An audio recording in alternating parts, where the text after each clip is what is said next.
I do believe, my fellow Watson, that there is a mystery afoot. Hello, everyone. My name is Mikey, and tonight, welcome to a cavalcade of mystery, as I am here with a mystery host to review Mystery Wrestling 15 that took place on Sunday, April 27th, and I'd indubitably declare that things are about to get mysterious. I am your host, Mikey, and joining me is, well, I'm not in charge today. See, this man is on top today. So, Power top today? yes, you get to. Yeah, so Mr. Evil Unuaki Roll JVL is here. He is the power top today, which feels also right with Mystery Wrestling and this dynamic that we have. Oh, it does. And Mikey, I know before we get right to the start here, we have to let folks know that it's going to get a little strange tonight because this is a different beast than anything else we usually review. And so there might be some comments and things that I make that Mikey may not agree with because he has no idea what I've come up with. So we're going to at least caveat that. We're trying this. We like it. We're fans of Mystery Wrestling. We're dipping our toes in the waters. It's great. You know, I love JVL. We've been friends for a long time, so I trust his judgment. That is totally why I'm not totally putting this up here because I'm worried whatsoever. You know, we're good friends. I trust his judgment. The views expressed by JVL during this review may not reflect the whole as BC WrestlePod. Be forewarned, you may hurt. You may cry of laughter. You may do all the lies of things.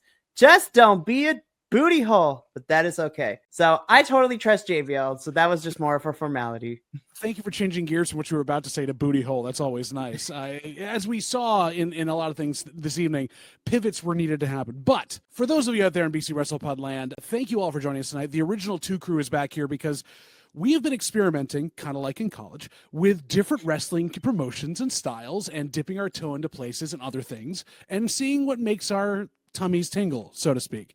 And Mikey, I don't know about you, I got into Mystery Wrestling probably back in like Mystery Wrestling 11 or 12 and have been ranting and raving about this as the clips have gone online. Do you feel like we've ostensibly dragged you into our cult now? You've been exposed to too much, you can't go back? Yes, and I am here for the Kool-Aid. No, so I've been aware of Mystery Wrestling for the last year and a half or so since those online clips have been going on. Of course, I quote this all the time just because she's amazing with Nyla Rose out every time. Ostensibly within this group, I'm like, do the wiener roll, which honestly needs to be a t-shirt somewhere. We all know that, or if it wasn't already. But Mikey, also something to bring up in our BC WrestlePod host chat, a day doesn't go by that we don't at least have one Mystery Wrestling clip sent to each other, just no context, nothing else, setting up for this. We're tied into it now. Honestly, we really are. Whether it be watching people Eddie Guerrero themselves with doors, which was crazy.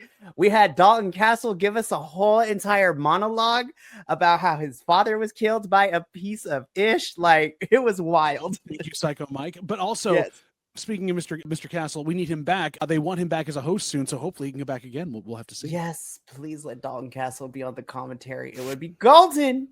Before we dive into all that, before we touch on that, for those of you out in BC WrestlePod land or new people that are joining us just because you were curious of what the heck this is, if you don't know, Mystery Wrestling is a meme. That's all. It's been a meme since it started. Evil Uno would be okay with me saying that. As he said on commentary for this show, really, we understand most people aren't watching the show. They're just coming here for the clips. Mystery Wrestling is a very wonderful niche promotion out of Gatineau, Quebec, Canada, which is run on the Ontario border, but it's in Quebec. It's performed in a bingo hall, which is amazing. The one that Evil Uno came up in. Evil Uno is the main funder, as per the intro music that always talks about, but also the brains behind this, where he has brought together basically a cavalcade of amazing Canadian and other international wrestlers to perform wrestling at its purest in front of 200 people, paying for very small things, no big effects, no big real arena feel, and really just give people fun in wrestling again. It's not necessarily what they had on their t-shirt, which I wish I'd gotten, which is comedy wrestling is wrestling. That's my motto at the bottom of this. But it is known as a comedy wrestling promotion. But honestly, Mikey, after seeing this one as well, it's fun again. It doesn't take itself too seriously. And the lore It is built on such specific lore that's been all through this. For those of you that want to watch it, it's a monthly wrestling show that Evil Uno hosts on his Twitch channel, which, by the way, follow him anyways. His gaming is really great, and also that's a good amount of stuff. I'm not trying to plug him because I'm a fan and I want him on here. It's really that good. But also, there is a Patreon you can join at a free level or higher. The free level gives you updates of when these are coming out, so you get the link to the Twitch channel before it gets broadcast. And then higher up, you get the back catalog, you get awesome signed posters from the event, access to t-shirts, you get to sign off on Psycho Mike's paternity test or his DNA test that showed he was a piece of ish. All these great things where you can like dive farther into the lore. And on top of that, if you're a member of Evil Uno's channel, during the show, he's got the chat up. He's talking to it. There is an intermission where he'll talk to you. And then there's a post-show scrum where you get involved. So it's really interactive. It's really kind of grassroots in there. And you get invested no matter if you know anything about it or not from the minute you watch it. So next month's, I believe, is on June 6th, I want to say, but it's probably wrong. I will check that at some point. Fact checker is on the case. Keep going. It's monthly, though. It runs like every 4.5 to 5 weeks. And it's a mystery anyways, because the whole thing of Mystery Wrestling is they never announce their card to the day of the show. Or at least they haven't in general. So that's part of the mystery. And as we heard with John Silver of the Dark Order being on commentary with Evil Uno this week, who was announced halfway through, Evil Uno's not going to spoil it. It's a mystery who's up next for each match. The other thing to think about when you look at their back catalog as well, they do match types that are turned on their heads. It's not just your standard one-to-one or tag match. It's not your standard, table or door match. There are great things. One match that I wish we had had that you need to go back to Mr. Wrestling 14 for, 7 out of 13 falls match. And then go watch how they build that later. I'm not going to spoil that for you. I can't. It's just too involved. But Mikey, there was something else about this month's performance. This month's gripping and amazing card. That's it was. Unlike other promotions that I will not name, but have letters in their names, we started with the purest form of song. John Silver, our color commentator for the evening, decided to sing the classic Conti il Partito in the original Italian. And when I tell you this, BC WrestlePod fam, there was no wink at the audience. There was no ha ha ha, this is funny. And there really wasn't any explanation as to why this was happening. He sang the entire song and even asked the crowd to join in later, but only if they knew the original Italian. And was he good? No. Did he have a 3-note range? Yes.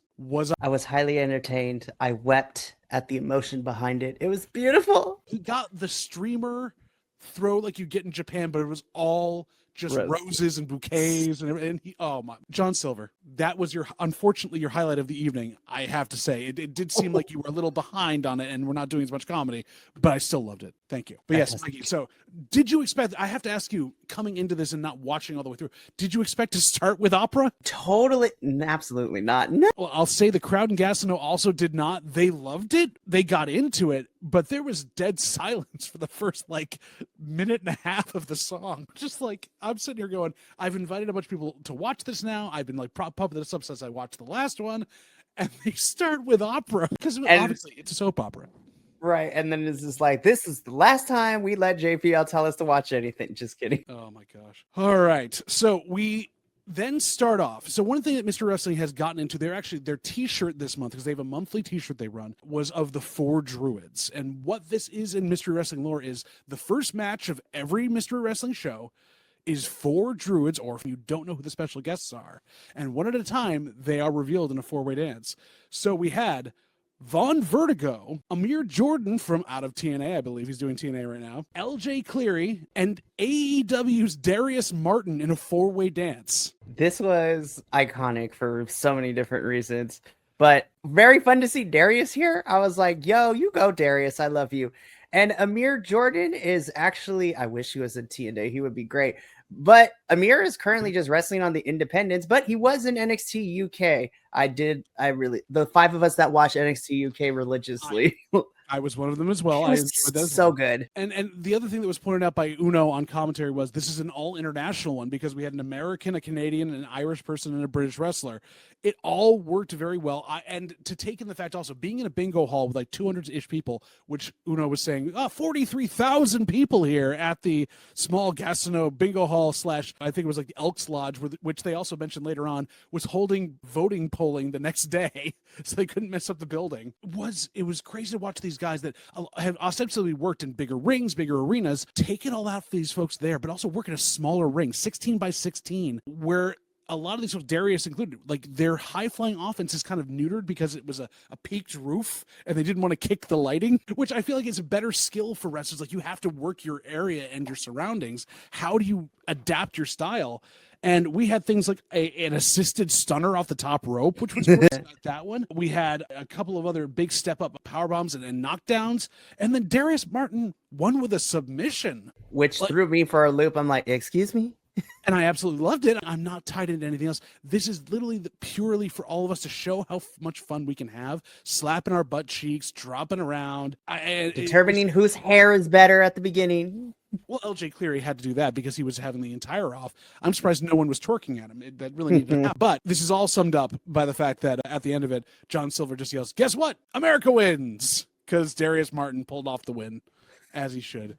But really high octane start to the night. And also just, you had no idea what was coming. And 4 people that you didn't know if they had chemistry or not definitely tore the house down, or at least almost did, because there was Amir Jordan nearly kicking the lighting rigs off of the top of the peaked roof.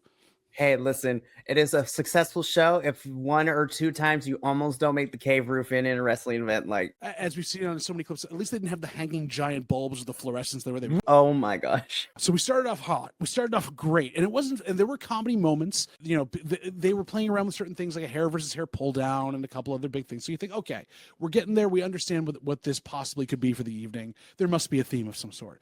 You're wrong. That's not what happens. Mystery Wrestling is known for throwing us curveballs, but the one thing you can count on in every match is that bingo hall and all the rest of us that are fans hate the refs. No one gets booed harder than the refs. It is so good. You think I'm joking? You think that that you know, this is just a gimmick or anything? No, and there's a hierarchy. Our next ref is the most hated ref in the building. I didn't even get to his name at that point, and he's on the main match here. We had Connor Mills and Stu Grayson taking on each other. Stu Grayson, obviously living in the area, good friends with Evil Uno, who's always on there pretty much every month. He was on there last month, taking on Gabe Kidd of the Bullet Club War Dogs. So, you know, you get good stuff in there. And Connor Mills comes out to a this is the other part I have to back up to. They can't afford actual entrance music for anybody else. There's a DJ in the back with royalty-free music playing it. So the wrestlers are both as clueless to what they're coming out to as anyone else through the curtains. Connor Mills comes out, cocky as all hell, and biting on a chain. Like, I don't know if that's his full gimmick, doing his M as well, but like, he had this chain that was in it. Like, it looked like a toddler with a teething ring just the entire time, always had to have it in his mouth going at it.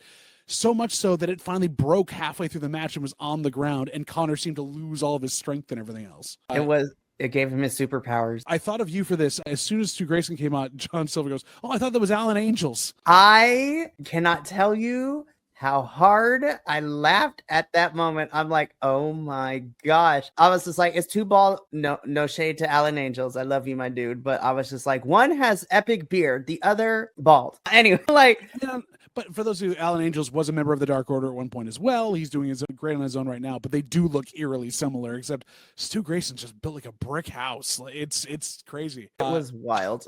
Also, John Silver taking pop shocks is like, except not with the beard. And wearing a stupid earring. I'm like, earring, yep. But then Uno pops back and goes, but he is one of the one of the world's premier athletes. Just not one of those guys because he's affordable. And he's here. Another big cheap shot and some ROH stuff there too, which is great. Shout! I was like, the tea is hot and I'm here for messiness. And my notes go down here. Connor Mills has an insane oral fixation. He obviously is teething. Also, you gotta love how you can get to being a dastardly heel when neither of you have hair is to do the beard pull down multiple times. So you grab the beard hair and you throw them down. It's a crime, but it is a beautiful spot. Nonetheless, it's like up, down, up, down. The other thing that got me that like throughout all the matches, but really it was prominent in this one every time they got to it, the camera guys are so close and the way the lights are set up, there is an obvious shadow in the ring from the turnbuckle that you just can't get away from. So the wrestlers are wrestling in shadow. It's so low budget and so wonderful. And this was proven here. But Mikey, you come into Mystery Wrestling, you think that it's going to be comedy all day, all night long. We get a pretty standard and pretty good wrestling match.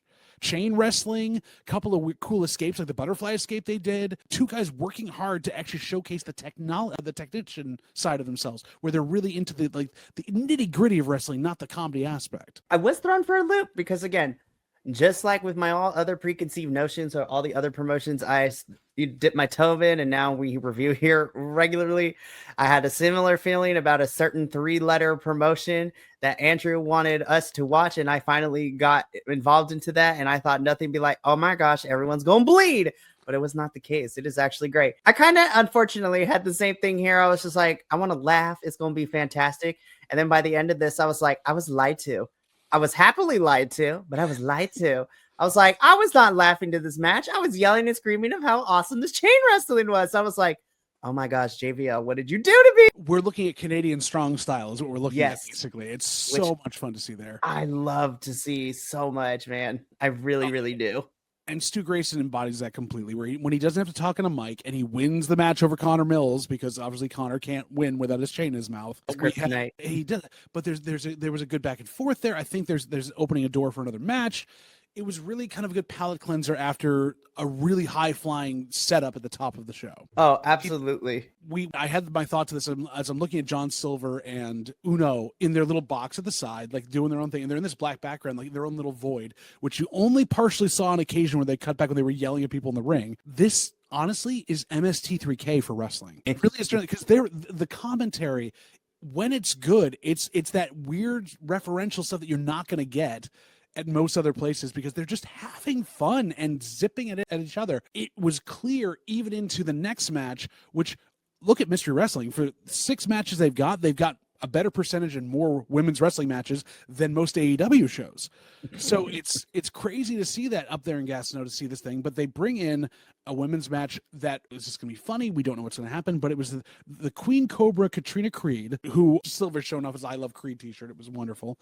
Versus local superstar Drea Mitchell, who was introduced with, please vote. That was her intro to the ring, because the voting. I popped so hard, and I texted you. I was like, okay, now we're getting somewhere fun. I was just like, she wants you all to know to go, please go out and vote. And then, of course, the crowd popped for that. I was like, yes, we love to see democracy in wrestling. And they're yelling at her from the booth and everything else. But it was this, again, not a fully comedic match. It was a well-grounded match in what was going on. I did feel for Drea for partly the way through. She was having major issues with her top staying on, but she worked Katrina Creed very hard.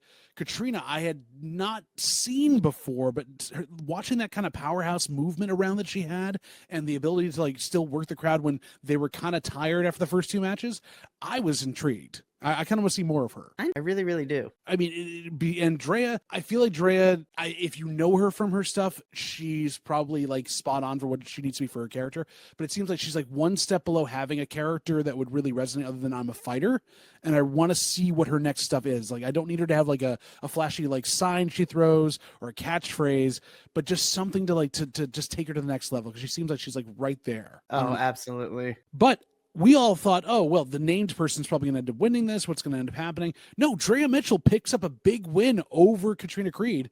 And during that celebration, John Silver pipes in, and the most inane thing he said all the entire match was, oh, look, it's like a tale of 2 people. You mean the 2 people who are in the ring telling us, yeah, thank you, John. I got that. Okay, let's put a pause on this, because we got to talk about it. Maybe it was my fault, because we know John Silver, Johnny Hungy can be hilarious. I feel, and I can say this, so we're far enough in, I felt like he took a certain brownie / gummy bear, like way before the cameras went on, and he was just vibing. And I have nothing against the vibes, because, you know, I'm a person that is into the vibes too. But it also didn't help. Vibing's great, but when you're on the spot to fill side and be the color commentator, either adding comedy or adding something else to this, I mean, we've seen people who were not trained up on this that did better at it, and he was enjoying watching the show. It seemed like he was like sitting on a couch with Uno in their basement with Funyuns watching an old video. It really did.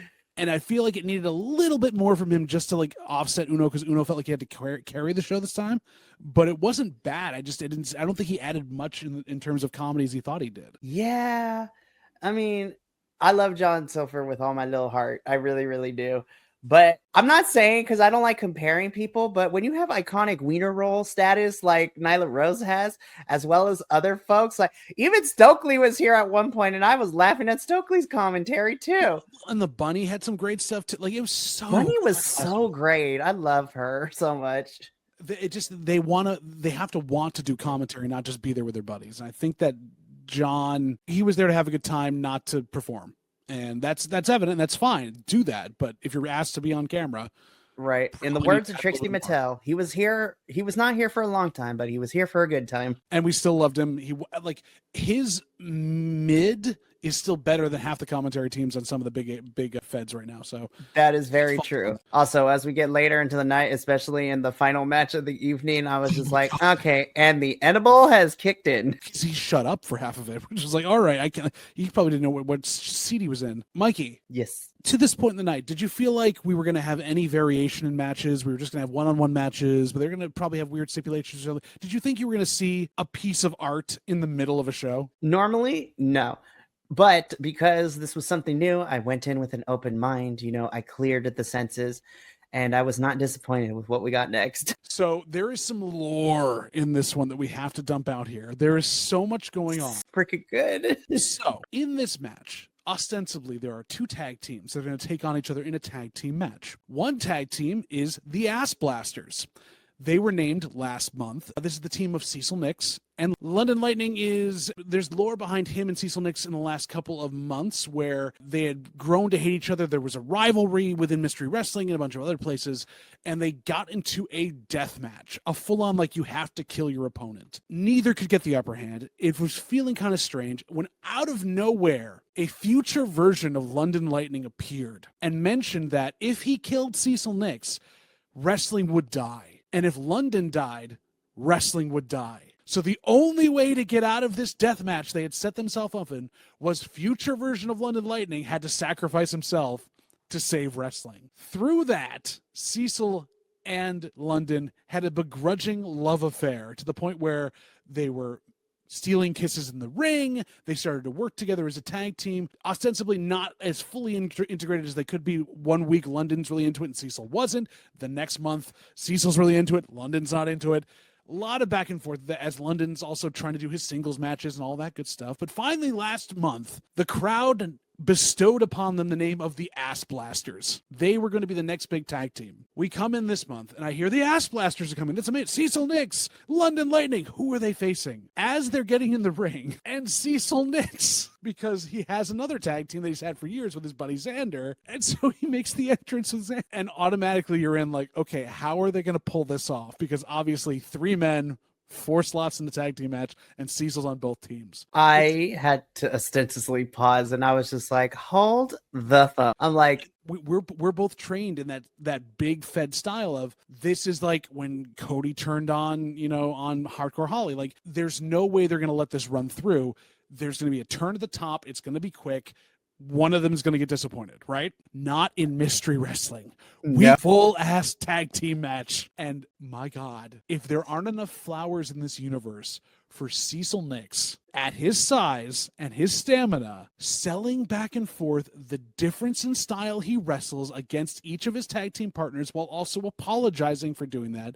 Taking a hot tag to himself. Xander Orion hot tags in Cecil Nix. He comes in, beats up London Lightning. London Lightning's looking. He knows he's not there. And as London's looking around, Cecil walks around him, gets out of the ropes, puts his hand out, and London kind of looks quizzically like, really? Tags him in. And Cecil Nix fought himself. Snapmare. I couldn't not. He self-cannonballed himself into the turnbuckle. And the greatest move I have seen in comedy wrestling in forever, the self-sleeper, where he applied a sleeper hold to himself, and he would switch faces, and the ref was confused. Ref lifted up one arm, and it went down. And he's back in. And lifted it up again. Down. Back in. And then we got the up and the no, and he broke out of the sleeper hold. We had more tags back in, fighting between folks. The 2 other, Xander and London, were confused. And then Mikey, just go through that ending sequence for me. Talk to me about how you saw this and the beauty of how this ended. Where do I even start? Like, start from the second hot tag where London basically has to crawl himself out there and Cecil's in against himself again. I'm gonna be completely honest here. I was watching this with tears in my eyes because I could not still can't get through with that line. Okay, Mikey, he low blowed himself behind the ref's back, did his finishing move to himself, and then when he's lying there on his back, does this and flips himself over and pins himself. And the ref runs in and doesn't know whose arm to raise because he doesn't know which Cecil pinned Cecil. It is a conundrum that we still have the fact that both tag team partners that Cecil was with both dived in to try to break up the pin too late was just icing on the cake. When we talk about understanding your art form, understanding how to have fun with a match, and truly not negating the bit. Like Professor and I talk about this. In comedy, you ruin any bit if you don't heartedly believe in it. These three put on a clinic on how to sell something in the vein of Invisible Man versus Invisible Stan. Like, this is how you build tension, build a story, and throw everything, like a wrench in everything you believe in. The ref is left to basically pick which team wins, picks the space slots, which absolutely drives London Lightning, the babyface of Mystery Wrestling, off the deep end. He went mad with this. And this is after he had been like out in the crowd with the little kids there with the lightning bolt things. And he's calling out Cecil and tells him that he's wasted everything and that he's better than this. Does the "you people" like promo, and we get our first in Mystery Wrestling everywhere. They announce a match for next month: London Lightning versus Cecil Nix in a loser leaves Mystery Wrestling match, which we know Cecil's going to win because London's probably moving up to ROH again or AEW and moving on finally, which he deserves. He is spectacular as a wrestler. True. My heart was so full, and that was match 3. Sorry, that was match 3. No, 4. Match 4. That was match 4 before the intermission. If there's nothing that I can say about Mystery Wrestling, and Mikey, I think you agree with this, you are taken on a ride you will not understand until you're midway through it, and then you cannot get enough of it. This is spectacular. Now, Mikey, we had an intermission. Intermission is usually where Uno gets on. There's a hype train. He talks to the chat for a while. Johnny went in to go get a hot dog. People are asking for Toni Storm to come in and do commentary. I hope she does. It'd be great. Please. And then they plugged, obviously, on June 1st. Mystery Wrestling 16 is going to happen, and that's your main event right there. After seeing the next match, was like, why didn't they do this before the intermission? Like, switch the two of these just for the cleanup, because they commented afterwards, this was a mistake, and I'm pretty sure the wrestlers involved went farther than they probably should have because all they had were a couple brooms to clean this up. I'm gonna take this one really quickly. Please. I just, because you don't expect, I mean, not that you expect anything else in Mr. Wrestling, but this is something no one expects. I want to tell a little bit of an anecdote here, as I always tend to do on these reviews. So I was talking to another BC WrestlePod host by the name of Adolfo, that sexy Puerto Rican man. So me and Adolfo were doing the Stardom review this Monday for American Dream 2025, and I was going over what this week of reviews had to. You know, of course, we had all the regular reviews there this week. We have a pay-per-view tomorrow, and then when I came to Mystery Wrestling, I was just like, I'm gonna be honest, everyone, you need to tune into this review because this is the only review where you're going to find us talking about the future wrestler having to sacrifice himself for the greater good of wrestling. We had a wrestler whose tagline is, she wants to let everyone know they vote. And this was a match in which I saw a hot dog salesman, a hot dog vendor, teaming up with a bear who then leveled up to Cocaine Bear. Kid you not. Fought the damn bear. Yes, and fought the bear too. I kid you not. After I mentioned this, I saw, because the overlay was covering the screen, Adolfo had to disappear off because he was busting up laughing so hard and he could barely get it together when we closed the review, and he still was laughing so hard afterwards. I was like, oh no, it was a real thing. So this is how I premised this match. It started out with just the hot dog, with Top Dog, who is your hot dog vendor that John Silver bought the hot dog from. And has a plushy hot dog that he puts in the crowd, which is just so funny.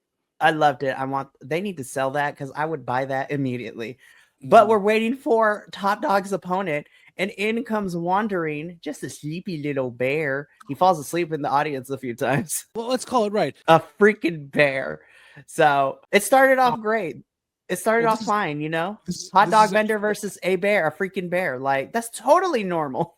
totally normal for wrestling. Bear baiting matches have been around for years. And this is after also we got the better ref chant because they got the less hated ref for this one. Mikey, you have a bear, and whoever's playing this bear, kudos to you.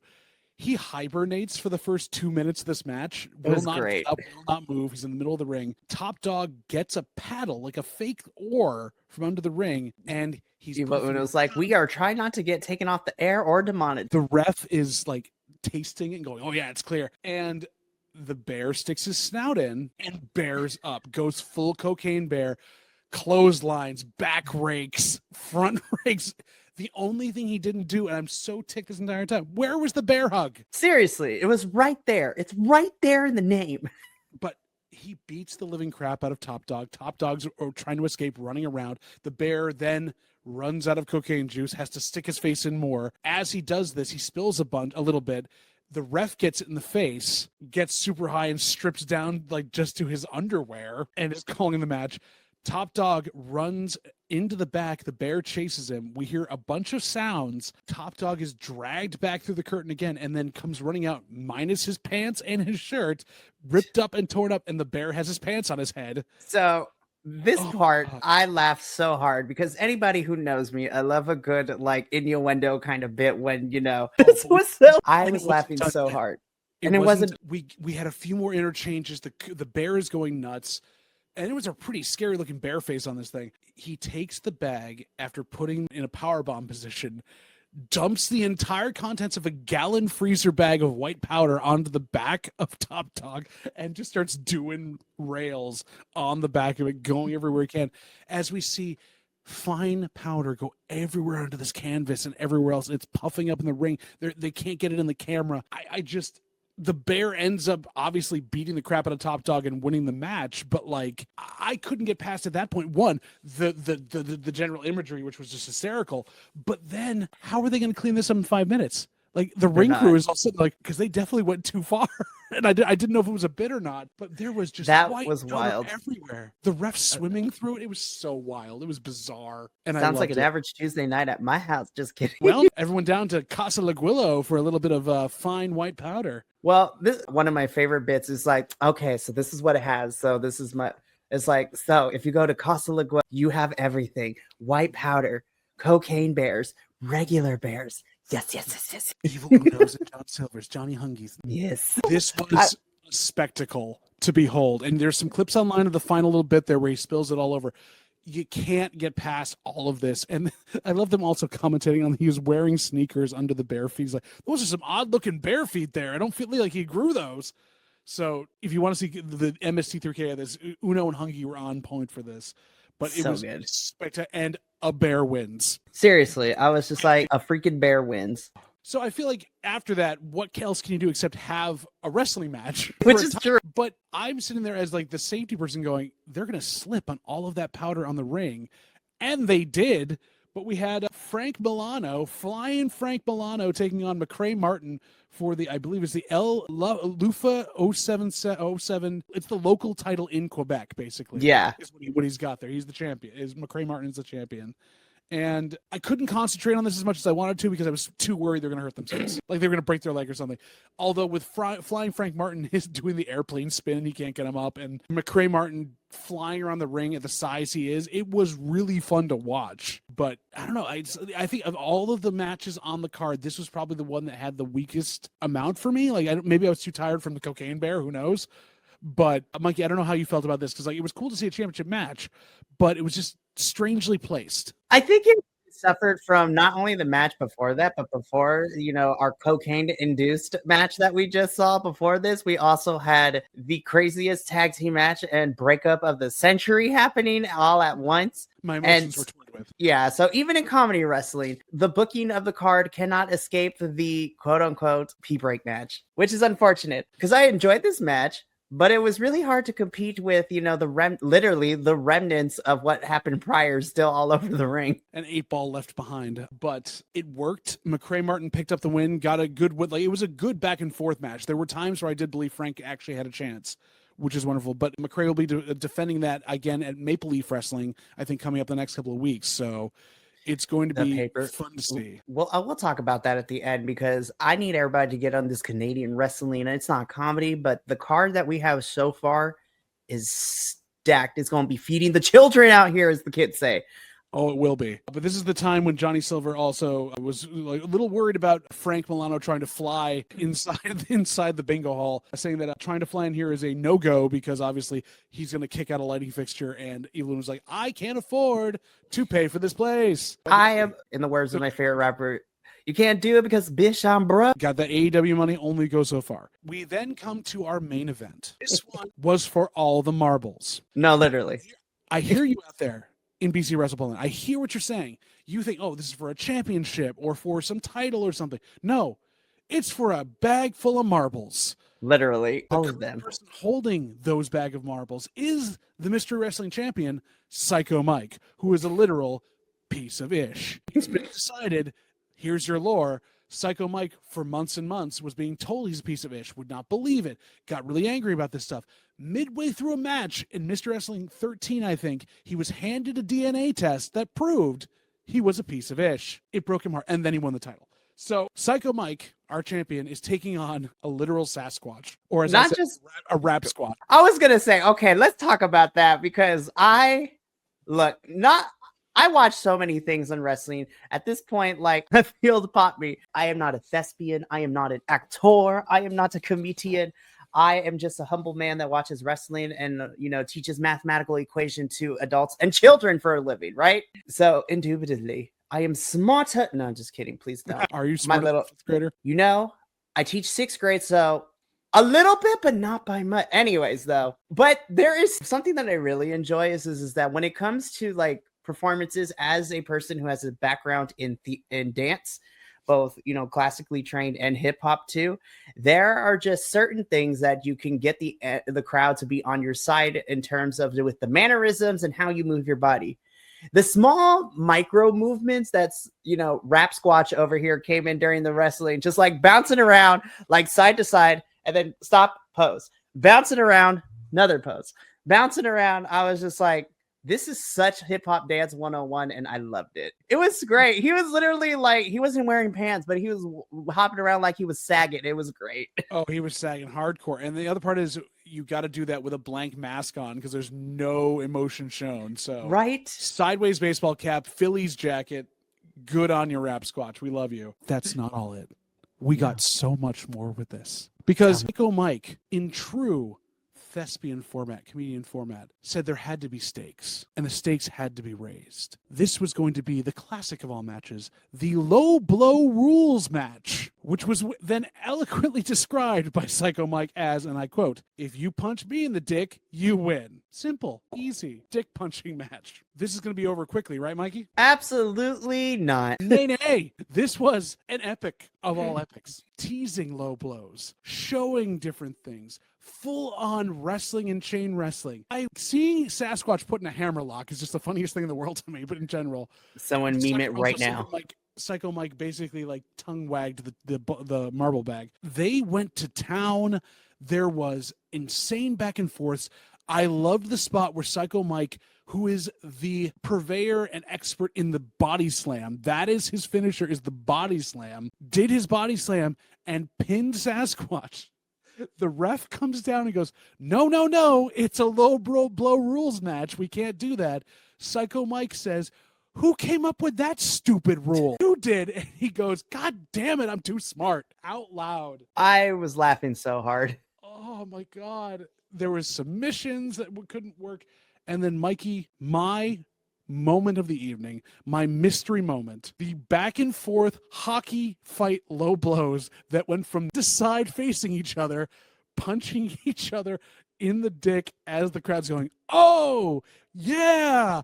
Oh. I could not handle it. I'm just sitting here. I was just like, see, the big problem here is if all 10 of us got into the same room, I feel like this is how it would go too. Oh my God, he's a piece of shit, and I love it. And he ends up winning with a low blow, finally, in front of the ref after they had done it behind the ref's back. I was crying by the end of this match. Okay, let's talk about this ref, because Mike does that. The Sasquatch goes down. The ref literally gives a Pete Dunne shrug and then counts as the win. He's like, okay. And then that's it. Oh my God. Again, understanding the art form and taking it to its logical extreme. I can't. I can't speak how highly I love this, and that it makes my wrestling heart so happy to see it, and that it's given weight and love and isn't like demonized on a show. This is the wrestling I wish I had when I was a kid that I would have enjoyed so much. Yes, it's stupid jokes here and there, and yes, it's fun. But when you can actually analyze where they're playing with the form and they're shining that humor mirror onto what we have grown to love and have the athleticism behind it, it's one of the best things out there. You can't miss this anymore. It's free to watch. This is seriously free. You can watch it for free live with Evil Uno and the rest of the gang while it is live. And then if you want to catch it, you could go to the Patreon and still watch the VOD when it goes up later. And it's less than most other Patreons to hold on to too. It's less than $10 a month. I don't know what to tell you here, folks. I do, actually. You need to go watch this, and you should watch it with us next month when we watch it again. Support them. Give them your money. Tell them they're amazing. Uno, we love you. We want to be on your show and showcase your love. I'm literally 2.5 hours away. I need to get across the border and go see a show. I just don't know enough French. That's my main problem.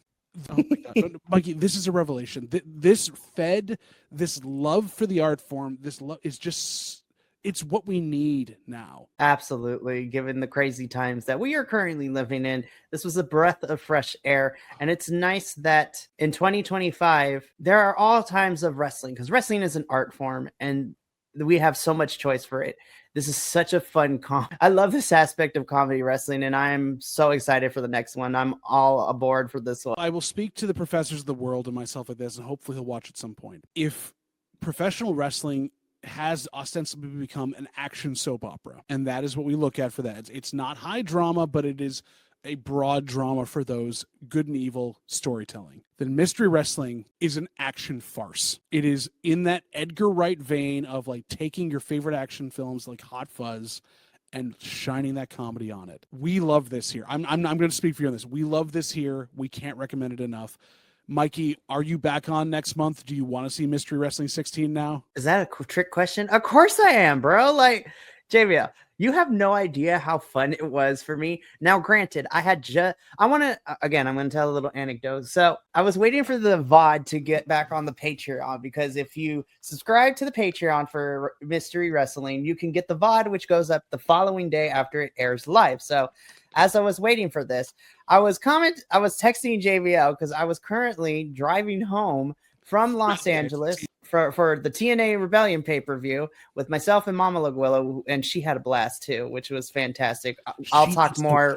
She needs to watch this so hard. Honestly, she's so game for it, and we'll talk more about our adventure off when we get done with this. But I'm just sitting here. I'm tired. I'm exhausted.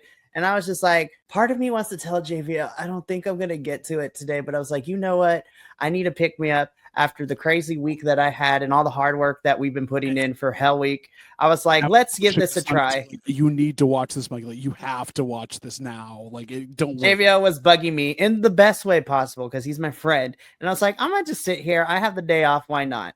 I'm so glad I did, because by the end of it, I felt renewed. I felt energized. I was crying tears of laughter.